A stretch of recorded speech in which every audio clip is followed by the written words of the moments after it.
Saudara rumah tangga penyanyi Pinkan Mambo dan Arya Khan sempat dilanda prahara. Bahkan video pertengkaran keduanya beredar di media sosial. Kata cerai pun sempat terucap dalam percekcokan tersebut. Namun, kini Pinkan Mambo dan Arya Khan telah kembali mesra.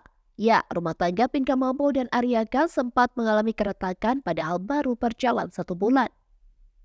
Diketahui Pinkan dan Arya Khan resmi menikah pada Minggu 24 Desember 2023 lalu. Meski sempat bertengkar dengan Arya Khan, Pinkan mengakui dirinya tak mau berpisah dari suaminya. Pinkan menyebut Arya Khan merupakan sosok seorang suami yang baik. Kemudian Pinkan membeberkan sifat asli suaminya tersebut. Dikatakan Pinkan, TikTokers asal Tangerang itu sosok yang tulus dan pekerja keras demi keluarganya. Selain itu, Arya juga merupakan orang yang tegas. Pada kesempatan itu, Pinkan merespon pertengkaran dirinya dengan sang suami.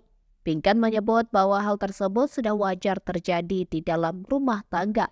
Pinkan pun mengakui bahwa sebelumnya dirinya juga pernah bertengkar dengan Arya. Ia menuturkan bahwa Arya pernah cemburu hingga marah kepada dirinya. Kemudian Pinkan menyinggung soal perlakuan seorang suami terhadap istrinya ketika ada percekcokan. Diakui Pinkan, dirinya ingin suaminya tersebut mengakui kesalahannya jika membuat salah, bukan malah menghindar.